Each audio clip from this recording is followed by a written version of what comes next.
Hello दोस्तों, GK उत्कर्ष से IQ में आप लोगों को स्वागत है। ज्ञान बिंदु जीएस एकेडमी द्वारा यह जो है डेली टेस्ट सभी एग्जाम के लिए अति महत्वपूर्ण है। सभी एग्जाम के लिए दोस्तों, इसलिए आप लोग इस वीडियो को पूरा देखिएगा दोस्तों। आइए सीधा प्रश्न पर।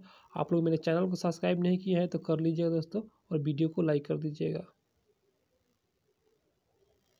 पहला प्रश्न है, उपसौर की स्थिति में पृथ्वी होती है सूर्य के।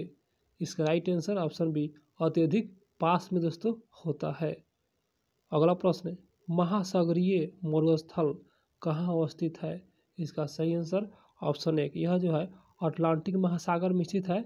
महासागरीय मरुस्थल अटलांटिक महासागर में अवस्थित है। अगला प्रश्न, दोस्तों वीडियो अच्छा लग रहा है तो वीडियो को लाइक जरूर कीजिएगा। प्रश्न है, भारतीय उप महाद्वीप एवं चीन के बीच जल विभाजन बनाती है। इसका राइट आंसर हो जाएगा ऑप्शन सी, काराकोरम रेंज। दोस्तों काराकोरम रेंज जो है यह जो है भारतीय उप महाद्वीपों एवं चीन के बीच जल विभाजन का कार्य करती है, काराकोरम रेंज। अगला प्रश्न, निम्नलिखित में से किस नदी पर बजाज सागर बांध बनाया गया है, वह कौन सा नदी है। इसका आंसर दोस्तों डी, माही नदी दोस्तों। और माही नदी पर क्या बजाज सागर बांध बनाया गया है। और दोस्तों माही नदी यह जो है कर रेखा को 2 बार काटती है, आप लोग भी इसे याद रखिएगा। अगला प्रश्न है, निम्नलिखित में से कौन सा विकल्प असत्य है, अर्थात गलत को ही चुनना है। इसका आंसर दोस्तों बी, पुनासा, जो कि यह जो है मध्य प्रदेश में नहीं है दोस्तों। यह जो है पुनासा राजस्थान में है और चंबल नदी पर है, इसलिए दोस्तों गलत हो जाएगा बी। और बाकी दोस्तों सही है कि बिहार जलप्रपात राजस्थान में है, और दोस्तों वो वाला बिहार नहीं है, बिहार जलप्रपात है। और पायकारा जो कि यह तमिलनाडु में है। गोकक जलप्रपात कर्नाटक में अवस्थित है। गलत के चुना था, इसका आंसर बी जो कि गलत है। आम्रपाली किस राज्य में होती है। इसका सही आंसर ऑप्शन एक, यह जो है केरल राज्य में दोस्तों आम्रपाली देखने को मिलते हैं। अगला प्रश्न, क्यूरिंग की प्रक्रिया संबंधित है। इसका सही आंसर ऑप्शन डी, यह जो है तंबाकू की खेती से संबंधित है। क्यूरिंग की प्रक्रिया तंबाकू की खेती से संबंधित है। अगला प्रश्न, सागर सम्राट प्रयुक्त है। इसका सही आंसर ऑप्शन सी, तेल निकालने के लिए दोस्तों एक सागर सम्राट जो है यह प्रयुक्त है। तेल निकालने के लिए जो सागर सम्राट जो है ना दोस्तों, एक प्लेटफॉर्म जैसा है, और वहाँ से दोस्तों तेल निकालने के लिए सुविधा बनाया गया है सागर सम्राट। अगला प्रश्न, सीमा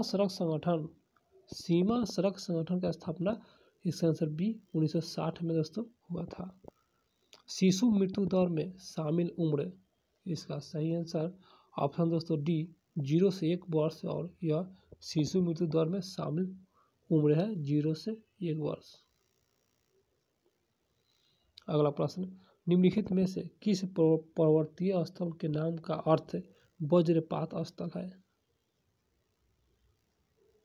इसका सही आंसर दोस्तों ऑप्शन बी, दार्जिलिंग। याद रखिएगा दार्जिलिंग। दोस्तों दार्जिलिंग यह जो है पश्चिम बंगाल में है, पश्चिम बंगाल में अवस्थित है, और दोस्तों इसको वज्रपात स्थल भी कहा जाता है।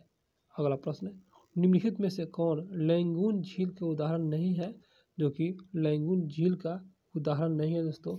इसका सही आंसर हो जाएगा ऑप्शन एक, रूपकुंड झील। दोस्तों यह जो है रूपकुंड लैंगूर झील का उदाहरण नहीं है। जो है उसको देख लेते हैं, अष्टमुदी झील, यह जो है लैंगूर झील के उदाहरण है। उसके बाद चिल्का झील, यह भी लैंगूर झील का उदाहरण है, जो कि यह उड़ीसा में है। और बेमनाडर झील दोस्तों ये भी लैंगूर झील का उदाहरण है। गलत के चुनते इसका आंसर एक, जो कि गलत है। अगला प्रश्न, बुक्सा बाघ अभयारण्य जो कि कहाँ है दोस्तों। इसका सही आंसर हो जाएगा ऑप्शन सी, यह जो है पश्चिम बंगाल राज्य में स्थित है बुक्सा बाघ अभयारण्य। प्रश्न, राभा जनजाति किस राज्य में निवास करती है। इसका सही आंसर हो जाएगा ऑप्शन बी दोस्तों, ऑप्शन बी, यह जो है असम जो है असम राज्य में निवास करती है। राभा एक जनजाति है। झोरा लोक नृत्य किस राज्य से संबंधित है। इसका सही आंसर ऑप्शन सी दोस्तों, यह जो है छत्तीसगढ़ राज्य से संबंधित है झोरा लोक नृत्य का संबंध। अगला प्रश्न है, निम्नलिखित में से कौन सा स्थल मालवा सांस्कृतिक से संबंधित नहीं है? मालवा सांस्कृतिक से, इसका सही आंसर ऑप्शन दोस्तों बी, इनाम का जो है मालवा सांस्कृतिक से संबंधित नहीं है। और यहाँ पर दोस्तों कायथा ये मालवा सांस्कृतिक से संबंधित है। ये भी है। और नौदा टोली दोस्तों ये सभी मालवा सांस्कृतिक से संबंधित है। प्रश्न है जैन मतानुसार निग्रंथ का अर्थ बताना है। इसका सही आंसर ऑप्शन सी, बंधहीन दोस्तों कहा जाता है। निग्रंथ का मतलब होता है बंधहीन। अगला प्रश्न, निम्नलिखित में से किस गुप्त शासक ने व्याघ्र शैली के चांदी के सिक्के चलाए थे? इसका सही आंसर ऑप्शन ए, चंद्रगुप्त द्वितीय। और चंद्रगुप्त द्वितीय ने दोस्तों व्याघ्र शैली के चांदी के सिक्के चलाए। निम्नलिखित में से कौन सा मंदिर नगर शैली में निर्मित नहीं है? दोस्तों यहाँ पर नागर शैली है। और वह कौन सा मंदिर है जो नागर शैली में अर्थात संबंधित नहीं है? इसका राइट आंसर हो जाएगा ऑप्शन बी, राजराजेश्वर मंदिर दोस्तों जो कि तंजौर में है। यह जो है नागर शैली का उदाहरण नहीं है, बिल्कुल गलत है। और जो सही है उसको देखेंगे, कंदरिया महादेव मंदिर जो कि खजुराहो मध्य प्रदेश में है, यह जो है नागर शैली का उदाहरण है। दिलवारा जैन मंदिर ये भी नागर शैली का उदाहरण है। और उसके बाद लिंगराज मंदिर दोस्तों ये भी नागर शैली का उदाहरण है। गलत के चुना था इसका आंसर बी, जो कि दोस्तों यह गलत है। राष्ट्रकूट वंश की भाषा क्या थी? इसका सही आंसर हो जाएगा ऑप्शन डी, कन्नड़। दोस्तों कन्नड़ जो है राष्ट्रकूट राजवंश का क्या है? भाषा है। प्रश्न, दिल्ली सल्तनत के किस सुल्तान को सुल्तान आजम कहा गया? इसका सही आंसर ऑप्शन है इल्तुतमिश। इल्तुतमिश दोस्तों यह जो है किस सुल्तान को, तो इल्तुतमिश को सुल्तान आजम कहा गया है। दोस्तों यहाँ पर दोस्तों जो कि आप लोग को बता दें, यह जो है बगदाद के खलीफा पद के कारण, ये जो इल्तुतमिश है दोस्तों बगदाद के खलीफा पद के कारण सुल्तान आजम कहा गया था। अगला प्रश्न पर आते हैं। प्रश्न होगा बाबरनामा में किस मुस्लिम राज्य का उल्लेख नहीं है? वो कौन सा मुस्लिम राज्य है जिनका दोस्तों उल्लेख नहीं है? इसका आंसर सी, सिंध। जो कि यह जो है बाबरनामा में सिंध के राज्य का उल्लेख नहीं है।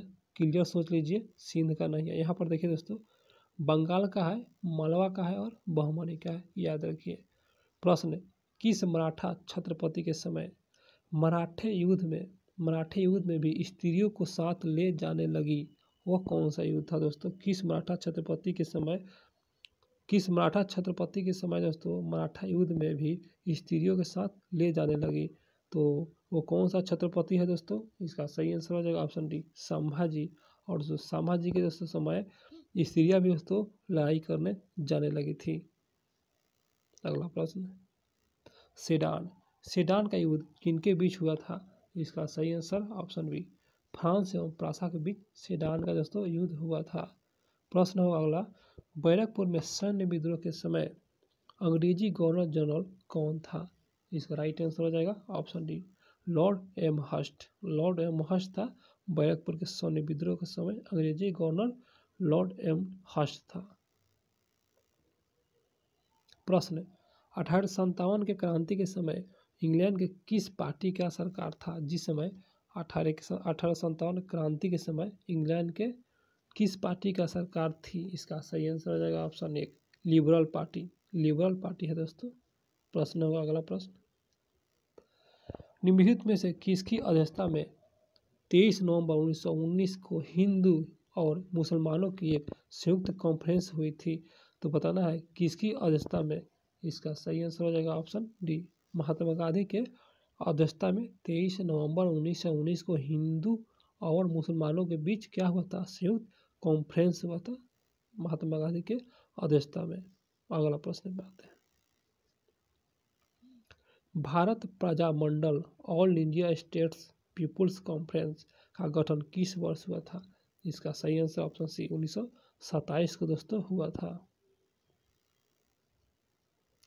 निम्नलिखित में से किस क्रांतिकारी को फांसी की सजा नहीं दिया गया था? वह कौन सा क्रांतिकारी था? इसका सही answer option B, Vasudev Balwant Phadke, और दोस्तों इनको फांसी की सजा नहीं दिया गया था, यह क्रांतिकारी था। और यहाँ पर अनंत कनहरे इनको फांसी दिया गया था, जगन्नाथ सिंधे इनको भी दिया गया था, और सूरसेन जो कि मास्टर दा के नाम से जाना जाता है, इनको भी दोस्तों फांसी दिया गया था।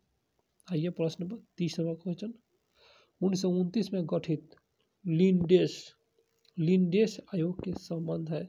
इसका सही आंसर हो जाएगा ऑप्शन ए, शिक्षा से संबंधित है दोस्तों, शिक्षा से संबंधित है। निम्नलिखित में से कौन सा प्रावधान भारत परिषद अधिनियम 1892 के सबसे बड़ा विशेषता है? सबसे बड़ा विशेषता, इसका आंसर सी, निर्वाचन पद्धति की शुरुआत। निर्वाचन पद्धति की शुरुआत, ये जो क्या है सबसे बड़ा विशेषता है अधिनियम 1892 के तहत दोस्तों। यह अगला प्रश्न पाते हैं। प्रश्न, निम्नलिखित में से कौन सा व्यक्ति तदर्थ झंडा समिति के सदस्य नहीं थे दोस्तों? नहीं थे, इसका आंसर बी, जवाहरलाल नेहरू दोस्तों तदर्थ झंडा समिति के सदस्य नहीं थे। यहाँ पर के मुंशी थे और राजेंद्र प्रसाद और BR अम्बेडकर दोस्तों, ये सभी दोस्तों तदर्थ झंडा समिति के सदस्य थे, और जवाहरलाल नेहरू दोस्तों नहीं थे। प्रश्न पर आते हैं। अगला प्रश्न, भारतीय संविधान की प्रस्तावना पर निम्नलिखित में से किस देश का प्रभाव नहीं था? वह कौन सा देश है जो कि प्रभाव नहीं था दोस्तों? इसका आंसर सी, ब्रिटेन का दोस्तों प्रभाव नहीं था भारतीय संविधान के प्रस्तावना में। यहाँ पर ऑस्ट्रेलिया का था, अमेरिका का था और फ्रांस का, सभी का दोस्तों प्रस्तावना पर दोस्तों यह प्रभाव था, ऑस्ट्रेलिया, अमेरिका और फ्रांस। संविधान के किस भाग के अंतर्गत लोकसभा एवं राज्य विधानसभाओं में अनुसूचित जाति तथा अनुसूचित जनजाति के लिए आरक्षण की व्यवस्था की गई? इसका सही आंसर हो जाएगा ऑप्शन बी, भाग 16 में दोस्तों किया गया है। निम्नलिखित में से किस समिति ने पंचायतों को सीमित राजस्व शक्ति प्रदान करने तथा पंचायती राज वित्त नियमों की स्थापना की अनुशंसा की थी? इसका राइट आंसर हो जाएगा ऑप्शन डी, के संथानम समिति द्वारा किया गया था। पंचायती राज वित्त निगम की स्थापना की अनुशंसा किया गया था, के संथानम समिति। कामराज योजना का संबंध किस राजनीतिक पार्टी की सुदृढ़ता से है? इसका सही आंसर हो जाएगा दोस्तों ऑप्शन एक, कांग्रेस। निम्नलिखित में से किस संविधान संशोधन के तहत अनुसूचित जनजाति के राष्ट्रीय आयोग गठन का प्रावधान किया गया है? अनुसूचित जनजाति के राष्ट्रीय आयोग का गठन का प्रावधान किया गया है। इसका राइट आंसर हो जाएगा दोस्तों ऑप्शन दोस्तों यहाँ पर थोड़ा जूम करेंगे और यहाँ आएंगे। इसका राइट आंसर हो जाएगा ऑप्शन सी, 89। दोस्तों यह जो है 89 संविधान संशोधन के तहत अनुसूचित जनजाति के राष्ट्रीय आयोग का गठन का प्रावधान किया गया था, और जो किया गया था 89वां संविधान संशोधन 2003 में दोस्तों किया गया था। प्रश्न, निम्नलिखित में से कौन सा विकल्प विषम है अर्थात गलत को ही चुना है दोस्तों, भिन्न को ही चुना है? इस प्रकार इसका आंसर एक, राष्ट्रीय मानवाधिकार आयोग जो है विषम है, और यहाँ पर पिछड़ा जाति जो कि विषम नहीं है, निर्वाचन आयोग और वित्त आयोग दोस्तों ये सभी, और राष्ट्रीय मानवाधिकार आयोग दोस्तों ये एक संवैधानिक समृद्धि निकाय है। राष्ट्रीय मानवाधिकार आयोग क्या है? एक समृद्धि निकाय है दोस्तों, इसलिए दोस्तों यह जो है भिन्न है, बाकी दोस्तों ये सभी भिन्न नहीं है, इसलिए इसका आंसर एक हो जाएगा। प्रश्न, अनुच्छेद 169 संसद को शक्ति प्रदान करता है। इसका राइट आंसर हो जाएगा ऑप्शन बी, विधान परिषद के उत्सादन के दोस्तों यह जो है अनुच्छेद 169 जो है शक्ति प्रदान करता है। आइए प्रश्न पर, न्यायपालिका की एक एकल प्रणाली भारतीय संविधान में कहाँ से ग्रहण किया गया है? यह न्यायपालिका की क्या एकल प्रणाली, यहाँ पर एकल प्रणाली है। इसका राइट आंसर ऑप्शन डी, इनमें से कोई नहीं दोस्तों, इसका आंसर डी हो जाएगा। और इस प्रकार अगला प्रश्न पाते हैं। अगला प्रश्न, संविधान के मूल ढांचा के सिद्धांत का प्रतिपादन किसके द्वारा किया गया था? मूल ढांचा का सिद्धांत, इसका सही आंसर ऑप्शन सी, न्यायपालिका द्वारा दोस्तों किया गया था। मूल ढांचा के सिद्धांत का प्रतिपादन न्यायपालिका द्वारा किया गया था। अगला प्रश्न, निम्नलिखित में से कौन सा प्रधानमंत्री था जो राज्यसभा के सदस्य नहीं था? वह कौन सा प्रधानमंत्री है? इसका आंसर भी, मोरारजी देसाई जो कि यह जो है राज्यसभा का सदस्य नहीं था, जो कि प्रधानमंत्री थे। कटौती कटौती प्रस्ताव का उद्देश्य क्या होता है? इसका राइट आंसर हो जाएगा ऑप्शन डी, बजट प्रस्तावों के खर्च में कमी का प्रस्ताव प्रस्तुत करना, यही कटौती प्रस्ताव का उद्देश्य है। दोस्तों फिर से, बजट प्रस्तावों के खर्च में कमी, यहाँ पर देखिए दोस्तों, ये है खर्च में कमी का प्रस्ताव को प्रस्तुत करना ही कटौती प्रस्ताव का उद्देश्य है। अगला प्रश्न पे आते हैं, वरीयता अनुक्रमण में लोकसभा में विपक्ष के नेता के समक्ष कौन सा पद ग्रहण करता है? इसका राइट आंसर है ऑप्शन बी, उपाध्यक्ष नीति आयोग। उपाध्यक्ष नीति आयोग यह जो है। अगला प्रश्न पे आते हैं, 45 नंबर क्वेश्चन, निम्नलिखित में से कौन सा विषम राज्य, यहाँ पर विषम राज्य सूची नहीं है। दोस्तों क्वेश्चन फिर से मिस्टेक हो गया है, निम्नलिखित में से कौन सा विषय जो है राज्य सूची का नहीं है, राज्य सूची का नहीं है। इसका सही आंसर हो जाएगा दोस्तों ऑप्शन डी, औद्योगिक विवाद जो है राज्य सूची का नहीं है। यहाँ पर भूमि है, मनोरंजन है और कारागार है, ये सभी राज्य सूची का विषय है। औद्योगिक विवाद जो है राज्य सूची का विषय नहीं है। प्रश्न का अगला, बर्नर-बेलेक कप जो है किस खेल से संबंधित है? इसका राइट आंसर हो जाएगा ऑप्शन ए, टेबल टेनिस से संबंधित है दोस्तों, टेबल टेनिस से। संयुक्त राष्ट्र संघ के आर्थिक एवं सामाजिक परिषद के सदस्यों का कार्यकाल कितना होता है? इसका राइट आंसर हो जाएगा ऑप्शन ए, मात्र 2 वर्ष। दो वर्ष होता है संयुक्त राष्ट्र के आर्थिक एवं सामाजिक परिषद के सदस्यों का जो है कार्यकाल मात्र 2 वर्ष होता है। राष्ट्रीय सांख्यिकी आयोग NSC कैसा संख्या है दोस्तों? इसका राइट आंसर हो जाएगा 48 नंबर क्वेश्चन, इसका आंसर सी, स्वायत्त। यह जो है राष्ट्रीय सांख्यिकी आयोग एक स्वायत्त संस्था है, स्वायत्त संस्था है। अगला प्रश्न, 11वीं पंचवर्षीय योजना का मुख्य लक्ष्य था। इसका राइट आंसर हो जाएगा ऑप्शन बी, तीव्रतम एवं समावेशी विकास। तीव्रतम एवं समावेशी विकास 11वीं पंचवर्षीय योजना का मुख्य लक्ष्य था। अगला प्रश्न, प्रथम भारतीय एवं स्वतंत्र भारत के पहले RBI गवर्नर थे, तो इसका राइट आंसर हो जाएगा ऑप्शन दोस्तों सी, CD देशमुख है, और यह प्रथम भारतीय एवं स्वतंत्र भारत के पहले RBI के गवर्नर थे। दोस्तों मेरा वीडियो अच्छा लगा हो तो चैनल को सब्सक्राइब कर दीजिएगा दोस्तों, क्योंकि दोस्तों डेली सेट अपलोड करते हैं, आप लोग डेली देखिएगा दोस्तों। इसमें जो भी क्वेश्चन है दोस्तों एग्जाम संबंधी क्वेश्चन था, सिलेक्टेड था, वेरी इंपॉर्टेंट था दोस्तों, इसलिए मेरे चैनल को सब्सक्राइब जरूर कीजिएगा, भूलिएगा नहीं।